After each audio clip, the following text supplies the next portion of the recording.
What if the sun was your chariot, music your gift, and prophecy your voice? This was the destiny of Apollo. In the heart of the Delphic oracle, fragrant incense of rose and clove swirls like mystical mist, and the Pythia's enigmatic voice echoes like cosmic winds, delivering a chilling prophecy to Zeus. The children of Leto, the radiant nymph, will wield immense power, reshaping the cosmic balance with light and wisdom. Zeus, with a stormy white beard and thunderous blue eyes, is drawn to Leto by this prophecy, a nymph with moonlit silver hair, deep-sea blue eyes, and an aura of spring flowers. In Olympus's hidden gardens, amid blooming red roses and white lilies, their love ignites. Hera, the jealous queen with piercing emerald eyes and silken black hair, curses Leto, banning any land from sheltering her and sending Python, a colossal serpent with twisting green coils, venomous fumes, and earth-shaking roars to hunt her. Leto wanders through icy winds and crashing Aegean waves, her white gown torn, silver hair wild, labor pains gripping her, yet her will unbreakable. She reaches the floating island of Delos, untouched by Hera's curse, drifting like a boat on the sea. Beneath a sprawling palm tree with lush green fronds and sweet fruit, aided secretly by Eileithyia, Athena and Artemis, Leto gives birth. Apollo emerges first, his golden curls blazing like the dawn, blue eyes shining like the sky, his cry flooding Delos with golden light, shaking palms and calming the sea. Artemis, his twin with a hunter's spirit, follows. Delos takes root, sanctified forever, as Hera glares furiously from afar. After his miraculous birth on Delos, which established Apollo as a symbol of light and revealed the balance between Hera's curse of darkness and cosmic radiance, the young but powerful Apollo, brimming with divine energy, wielded gleaming golden arrows that shone like solar flames and a sturdy, delicate silver bow gifted by Zeus. He journeyed to Delphi, a sacred yet dark and mysterious place at the foot of Mount Parnassus, where crystal springs bubbled with clear, cool water, their droplets echoing like gentle music. Ancient, sturdy oak trees cast heavy shadows, gray, moss-covered rocks glistened with moisture, and the air was filled with the scent of wet earth, wild herbs, and the sweet fragrance of mountain flowers. In this place, Python, a colossal, savage dragon with a long, winding green body like a twisting river, covered in hard, gleaming scales, venomous green poison that scorched the earth and withered plants, sharp, shining teeth like iron daggers that split stones, and terrifying earth-shaking roars that drove birds away, had pursued Apollo's mother Leto during her pregnancy to destroy her and disrupt Zeus's family balance. Apollo, with wind-tossed golden hair reflecting sunlight, sparkling blue eyes like a clear sky, and a youthful yet divinely powerful body, bravely entered Python's dark, damp cave near the Castalian spring, where venomous vapors thickened. The air and the dragon's roars echoed like a storm. With his silver bow, he fired poisoned golden arrows that sliced through the air with a whistling sound and dazzling flash, striking Python's body. The beast writhed like a severed rope, spilling black, toxic blood that burned the earth and raised steam, while the ground quaked like a fierce earthquake, and Python's final roar filled the air with the sound of death and terror. Apollo shouted in triumph, "Light has vanquished darkness." He left Python's body to rot in the cave and established the Oracle of Delphi, appointing the Pythia to sit on a sacred golden tripod, burn incense, and prophesy with a trembling, cryptic voice that revealed the future. He founded the Pythian Games to celebrate this victory, featuring lyre music, running, wrestling, and archery, where oiled, muscular athletes competed before cheering crowds, as the air rang with applause and music. This victory transformed Apollo into the god of prophecy, light, and archery, preserving the balance between darkness and knowledge, and laid the foundation for his future ill-fated tragic loves. as his courage was intertwined with his passionate heart. After his triumph over Python, which proved Apollo's archery prowess and courage, while preserving the balance between darkness and light, Apollo fell in love with Daphne, a beautiful, swift, and free-spirited nymph. Her long, shimmering brown hair danced like autumn leaves in the sunlight. Her deep green eyes mirrored endless forests. Her delicate yet swift body moved like a wild deer across plains, and her untamed spirit refused to be bound. Apollo, with curly golden hair caressed by gentle breezes, sparkling blue eyes like a clear sky, and a captivating smile that stole hearts, pursued Daphne through lush forests filled with ancient, sturdy oak trees. The gentle wind rustled leaves, birds sang romantic melodies, small streams murmured with flowing water, and the air was rich with the scent of wildflowers and damp earth.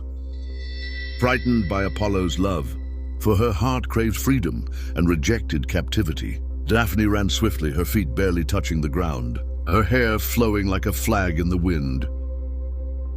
Apollo cried out, "Daphne, my love, you are the light of my heart." But Daphne, with a trembling, fearful voice, prayed to her father, the river god Peneus, "Father, save me from this love."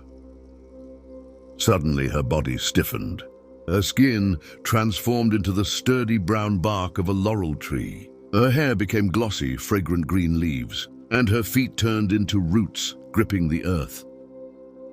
Apollo embraced the tree, shedding golden tears that soaked the ground, and said in a voice heavy with sorrow, "Daphne, my love, if you cannot be with me, you will always be near me." He crafted her laurel leaves into a wreath, a symbol of victory for poets and champions, shining on the heads of winners at festivals and contests. This unrequited love, rich with romantic and tragic details, the sound of Daphne's footsteps on dry leaves, the sweet scent of the laurel tree filling the air, Apollo's golden tears wetting the earth, and the wind carrying his grief, transformed Apollo into a god of tragic love and sorrow, preserving the balance between passionate love and loss, and laying the foundation for his later tragic loves, such as Hyacinthus. After the sorrow of losing Daphne, which broke Apollo's heart and made him a god of unrequited love, he fell in love with Hyacinthus, a young and beautiful Spartan prince. Hyacinthus had glossy, curly black hair that shone like a starry night in the sunlight, warm deep brown eyes like burnt oak, a muscular, powerful body that gleamed in bronze armor on Sparta's training fields, and a smile that captivated even the gods' warming hearts. Apollo and Hyacinthus spent time together in Sparta's lush, expansive plains, where red and yellow wildflowers bloomed, their sweet scent filling the air. Gentle breezes caressed tall grasses like a lover's hand. Birdsong wove natural music in the background, and the warm sun kissed their skin, making their sweat glisten. They played with a heavy bronze discus, which spun through the air, reflecting sunlight like a radiant star, their loud, joyful laughter filling the space as their friendship deepened into passionate love, stirring envy among other gods. But Zephyrus, the west wind god with long, white hair like storm clouds, cold grey eyes and a jealous spirit, also loved Hyacinthus and burned with rage at their bond. As Apollo threw the discus with mighty force, slicing the air, Zephyrus, in a vengeful, spiteful gust, diverted its path. The bronze discus struck Hyacinthus's head with a horrific sound, bright red blood spilling like wildflowers onto the green grass. Hyacinthus fell, his eyes half open, his breath short and trembling. Apollo screamed in anguish, his voice shaking the heavens. "Hyacinthus, my love, no, you cannot leave me." He cradled him, his golden tears falling like rain onto Hyacinthus's face, mingling with his blood, but even Apollo's divine power could not save him.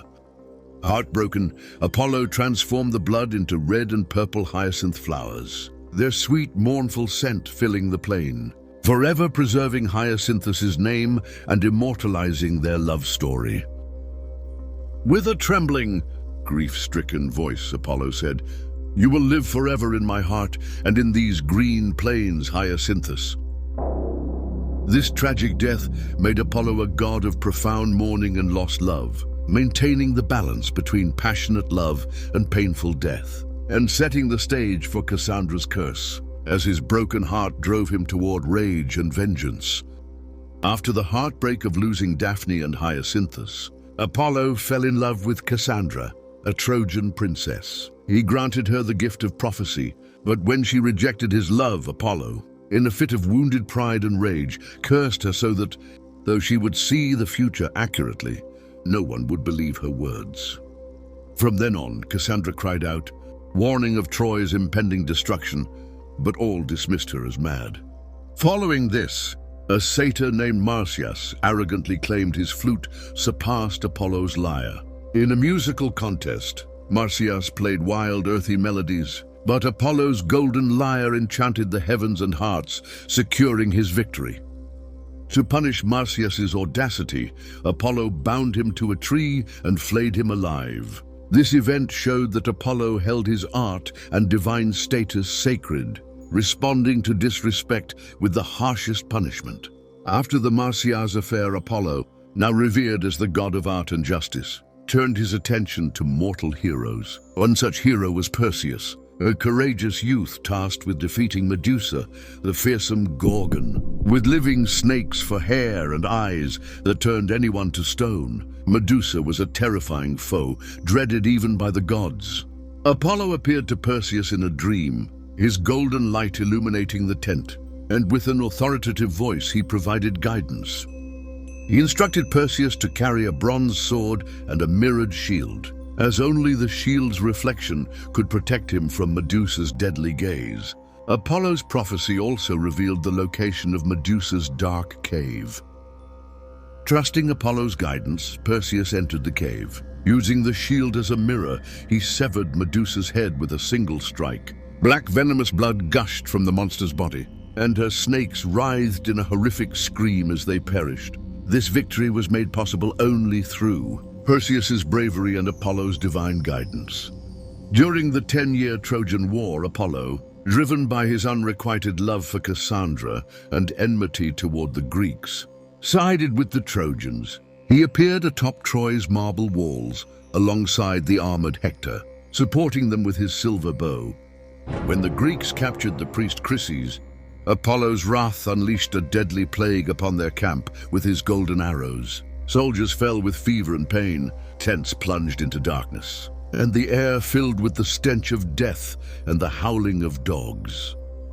In a pivotal moment, he guided Paris to shoot a poisoned arrow into Achilles' heel. The hero's blood stained the earth red, and his scream shook the heavens. Zeus protested Apollo's interference, but he replied with pride, "Troy stands." After his prominent role in the Trojan War, Apollo turned back to the arts and forged a deep bond with the 9 Muses, goddesses of inspiration and creativity. They dwelt on Mount Parnassus near the Hippocrene spring, each embodying an art. Clio narrated history, Urania read the stars, Terpsichore inspired through dance, and Melpomene stirred tears with tragedy. Apollo, at the heart of their gathering, played his golden lyre, its notes illuminating the heavens and guiding poets and artists to create masterpieces. With a passionate voice, he declared, "Muses, you are the light of my art."